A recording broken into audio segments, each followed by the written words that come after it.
Hi, I'm Mark Oxen. I'm the director here at the Musk Ox Farm, and I'm talking with Julie Fluke today, who is probably, we're not certain for sure, but we believe our longest FOMO member, who's been around since the very dawn of time, as we moved onto this property in 1986 from Unalakleet. And Julie was working in Alaska and is going to share a little bit of her story as how she came to fall in love with the farm today. So anyway, thanks, Julie. It's great to see you. Hey, Mark, happy Mother's Day to you and to all the mothers out there, including our Musk Ox moms. For sure, our Musk Ox moms, they're some of the nicest ones we got out there for sure. They're all excited. The babies are looking great this year, all on the ground and just little brat packs tearing it up as they do. Fantastic. Wish I could be there to enjoy it. We miss you here. We miss you helping combing and all the other regular volunteer work you've been doing. So it's you're being missed very much. Thanks. I was there about a year ago at this time, actually. It was and so it breaks my heart not to be able to be up there now. Well, I know Danny was just reminiscing about last year and all the amazing help you were able to provide and share with us last year. So next year, you're back. It's on my calendar. All right, perfect. So all of our stories, this Musk Ox Farm brings us all in the most improbable ways. And I think your story is the same. But so you were just a little young lassie in college trying to pay bills, right? That was me. And in order to support the University of Washington with my tuition payments, every year I drove tour buses in Alaska. Crazy. Yeah, leading the tourists to the beloved Musk Ox Farm. That is unbelievable. You know, this is my funny part of the story. So my first time that I came here was in 1990, and I was that guy who stood in the parking lot holding the camera over the fence. So whenever I see people do that now, taking their picture and bolting out of the parking lot, they've got a soft spot in my heart for them. So our first visit is always a sweet one for us. Definitely. And while I was driving around tourists that had come from all parts of the lower 48, farmers mostly, yeah, all there to look at the big giant cabbages of the Matanuska Valley, I thought, so what about these cabbages? It's these great musk oxen that they should be more excited about. And fortunately, they were. That's fantastic. I didn't realize that you were on such an ag tour. I thought you were just more general population of visitors to Alaska. So you're on the ag tour circuit. It was kind of an ag focus. These people would book through a company at the time called Rural Route. I think they still exist. And really? Come up in groups, and we would focus on the agricultural aspects of Alaska and the Yukon as they sat on a 42-passenger bus. Not always the most exciting, but once we would get to destinations, their eyes would just go wide and they would be astounded by the nature and the beauty and all of the agricultural elements that Alaska and the Yukon can provide. That is like cutting edge, because everything within the industry right now is how they want experiences, they want to get out there and connect with what's happening. And so the people you were with were doing that in the 80s. That's amazing. Yeah. Who knew? And these were farmers from Iowa and Oklahoma and all over, as I mentioned, through the lower 48. So, yeah, they were maybe a little ahead of the trend. That is really fun, because even today, some of our greatest visitors are people who are engaged in agriculture, who can connect with what we do. And I think most people who come to the farm are amazed when they get here and they realize that, what we're doing is something so special and so different than what they might have expected. But it's those people who are engaged in agriculture, who have some touchstone, no matter how small it might be, to what we do, that are really intrigued with what we do and how we do it. Back then, it was much different of an environment at the Musk Ox Farm than it is now. Now, granted, it was many years ago, and my aging memory may be fading a bit, but, it was pull in on the dirt road. Thankfully, that's still there. And a lot of it right? You have to keep the charm. And just seeing the fencing and that big beautiful barn. I don't remember the visitors element so much because I was so excited just to see these wild beasts out in the fields. Well, that was so young for us. So, I mean, really, in the very beginning, our founder was not a big fan of bringing kind of visitor experience to the farm.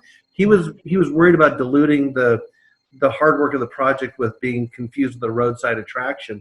And he had passed away a number of years, 4 years earlier, and the people who are trying to really keep this project alive were needing to find ways to make it work. And getting back onto the road system was so important for them, better access to food, and also looking for ways to support what was to become. He passed away in 82, and in 86, 84, we became a nonprofit. In 1986, we moved onto this property. So what you experienced was the very first attempt at trying to reach out to people and share what we do and let the world kind of experience this whole crazy concept.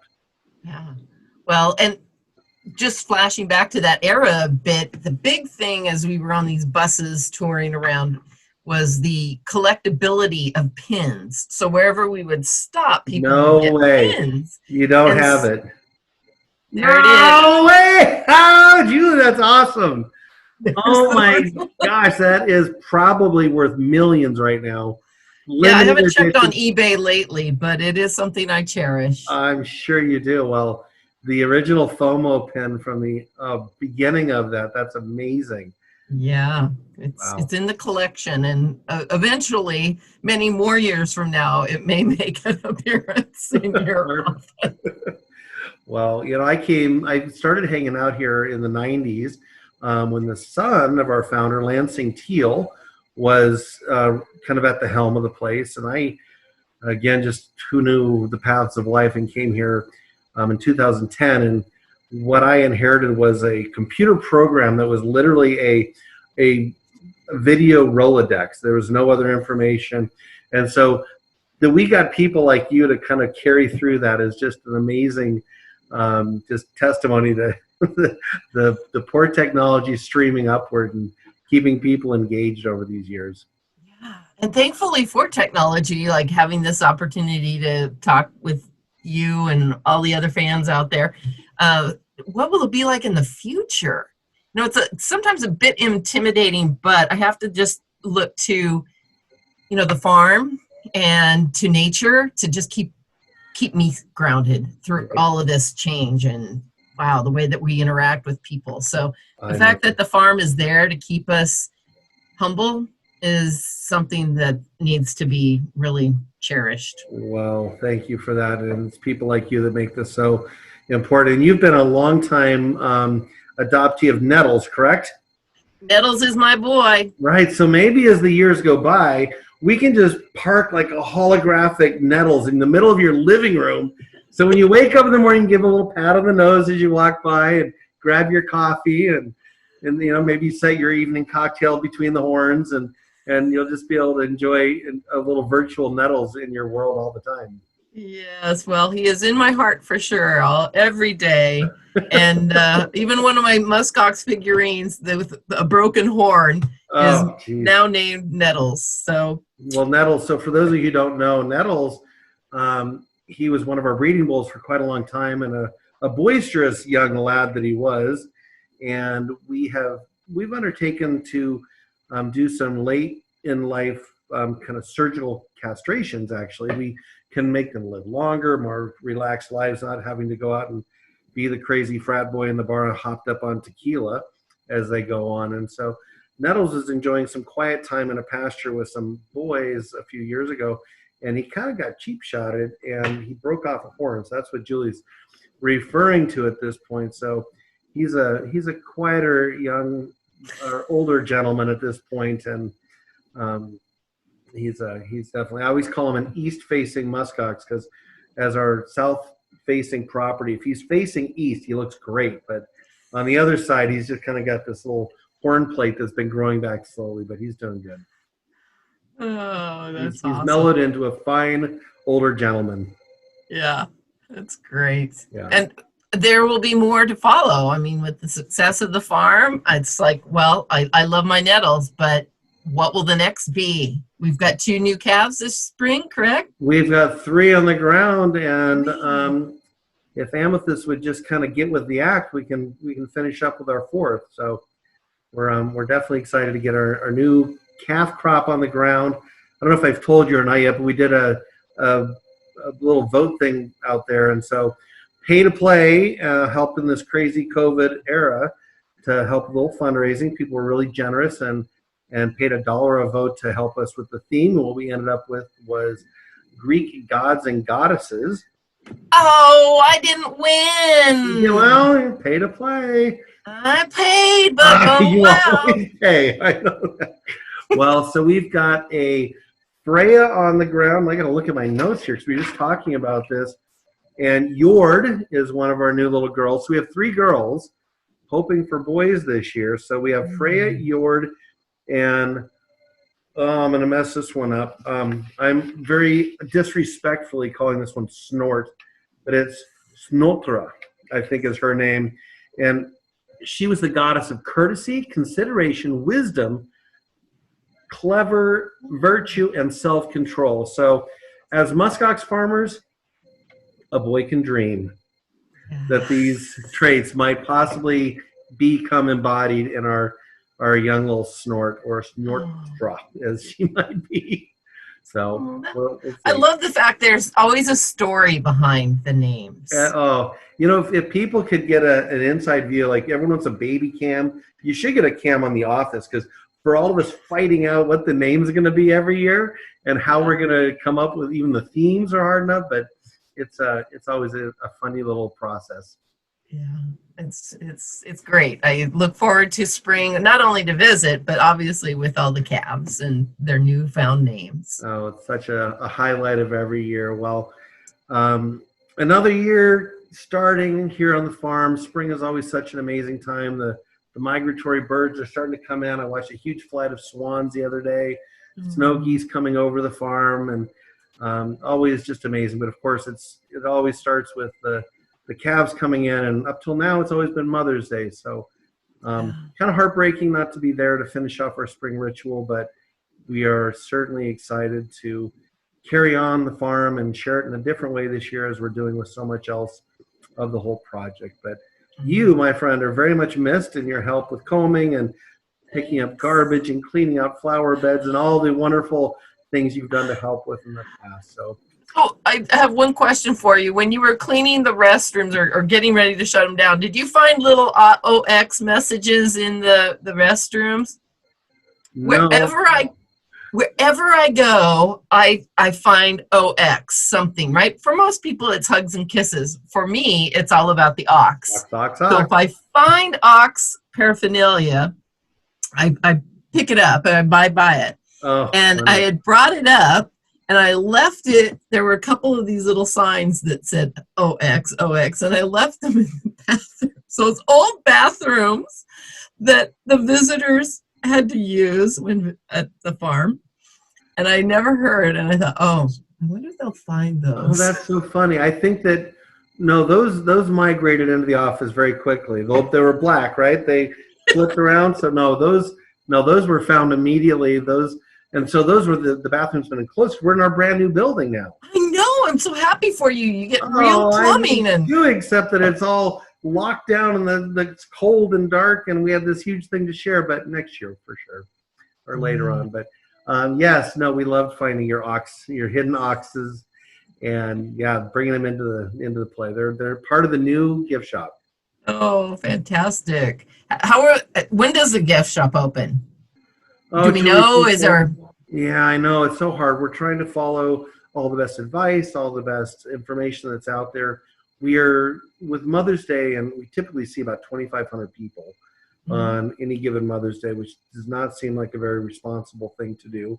Right now, there's also this whole zoonotic idea where this disease can go back and forth. So we want to keep our calves in as good a shape as we can. So we're trying to learn more.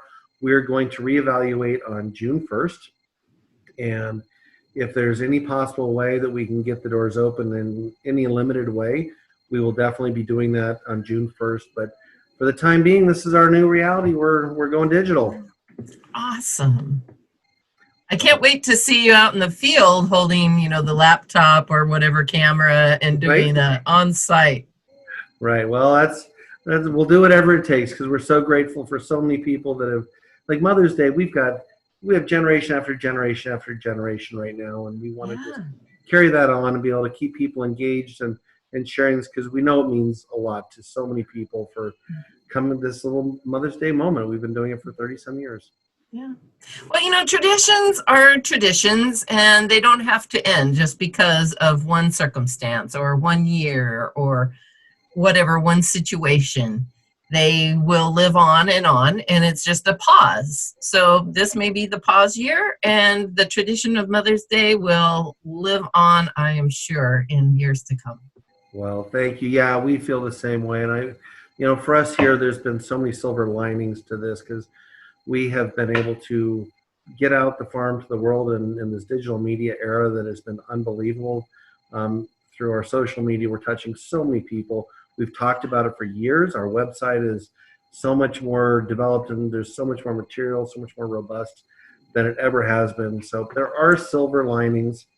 And I just want to hop on that. That website is awesome. And even though we can't get to the gift shop, we can shop online. Well, a little plug. Thank you. Yeah, well, we're very proud to be kind of an earned income nonprofit out there in the world, and our people who come for the education in the summer, who visit our gift shop, really carry the lion's share of supporting the nonprofit throughout the year. This isn't going to be that year. So yes, please come to the farm and, shop online if you can and think about gifts for adoption or even a small monthly. If you can pull off $1 a month, believe it or not, change our world here. $5 a month, amazing. So muskoxfarm.org would love your support. Thank you, Julie, for bringing that one up. Yeah, it'd be great.